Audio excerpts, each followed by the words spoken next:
Thank you very much, Presiding Officer. And before starting, I think it would be appropriate to report that I am a member of the Banff Town and County Club, which is a licensed premises that's referred to in this Act. I'm not intending to speak on that part of the Act, but it's appropriate that I say that. Interesting debate. One of the things perhaps we ought to think about is that the problem of alcohol abuse and licensing and controlling alcohol is hardly something that's new. Christopher Smout, the renowned historian who wrote the book The Scots, 1830 to 1950, he's essentially a social historian, spoke of a village in East Lothian which had one public house for every 14 occupants. Now, special circumstances, because it was a village where many people came seasonally to work in the agricultural industry. So it's not exactly a new problem. It was also a problem when the Immature Spirits Act of 1915 was brought forward. I have a personal interest in that because my father's cousin was responsible for that act. Lloyd George had wanted to ban the sale of alcohol altogether, because of the effect alcohol had on the munitions factories and the military towns around the UK during the First War. And James Stevenson persuaded them that it might be more effective to simply have a prohibition for immature spirits being sold, and that's why whisky is kept in bond for 3 years. It wasn't to improve the quality of whisky, although it had that secondary effect. It was to restrict the supply because there was seen to be an issue at that time. And of course, the improvement of the brand that is Scotch whisky that flowed from that act was an incidental benefit to whisky, because it meant that whisky no longer had any poor quality stuff in the market and could be trusted as a quality brand. Now we can move forward to the reforms of the 1960s. Up to that point, licensing in Scotland, one or two things we've totally forgotten about.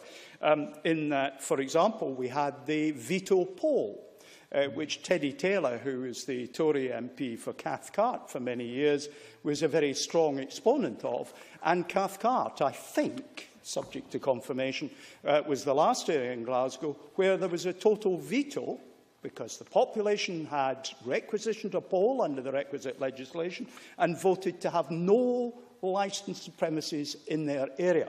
And that was the provision that it was the case after the war and up to the reform in the early 60s. In addition, if you wanted a licence for a Sunday, it had to be in a hotel. And the definition of a hotel meant that if you were going to sell drink on a Sunday, you had to have somebody resident in the hotel. And so across Scotland, you had hotels which advertised 7-day licences who actually had one room in there where somebody lived permanently at a discounted rate, so that their licence was not discounted. And I happen to know one of the poor unfortunate, now deceased, called John Dalrymple, who got thrown out of his home that he'd lived in for 30 years when we reformed the legislation in the 1960s. So we should not imagine that any generation of politicians has been able to identify all the perfect solutions to what's a quite substantial problem. Now, I'm going to admit to you personally that I first entered a pub and consumed drink on the 21st of March 1959. It was the Register Tap in Edinburgh after a 3-3 draw in the Calcutta Cup at Murrayfield. There was a need for consolation.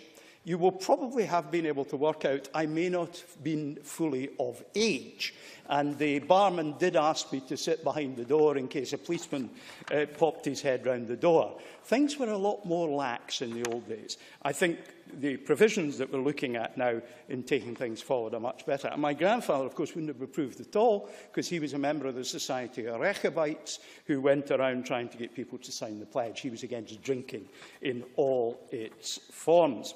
Now, in relation to air guns, I used to have an air gun when I was a kid. It wasn't the kind of air gun you can get now.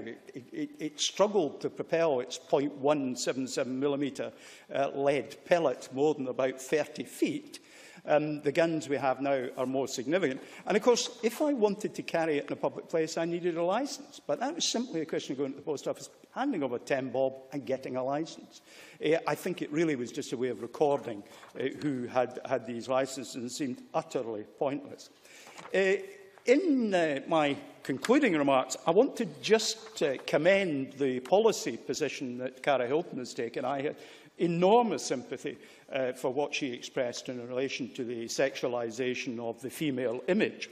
I absolutely agree. But I do caution, because she appeared to suggest that she would bring forward amendments at stage 2 to deal with on the media and on the internet. That, of course, is not within the powers that we have in this Parliament. And I just thought it would be useful to just spell out why that's a risky thing to do. When bills come forward, the Presiding Officer's office has to say that they are intra vires, in other words, within the powers of the Parliament. As amendments come forward at stage 2, it's up to the convener of the committee to come to a view, and at stage 3, again, it's up to the Presiding Officer to select amendments or not. But, of course, we can pass legislation that is ultra vires. That's possible to do. However, when it goes for royal assent, if it is judged by the legal advisers to the Palace to be ultra vires, royal assent will not be given.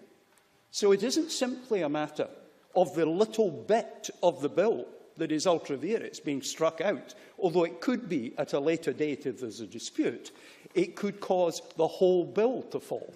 So I simply advise, while utterly sympathising and agreeing with what's been said, and by Rhoda Grant as well, by the way, and others, there is no policy difference between any of us, that we need to be very, very careful to take very good advice. And if we get good advice, and the legal advice is we can do it, I'm utterly content, and I will be behind any such amendments. But we need to be very, very careful on these matters. Finally, Presiding Officer, I think it is only appropriate that I record our gratitude to Sandra White for the work that she has undertaken in relation to sexual entertainment venues over a significant period of time. She's not been the only person articulating the argument, but I think she's been the one who's utterly stuck with it.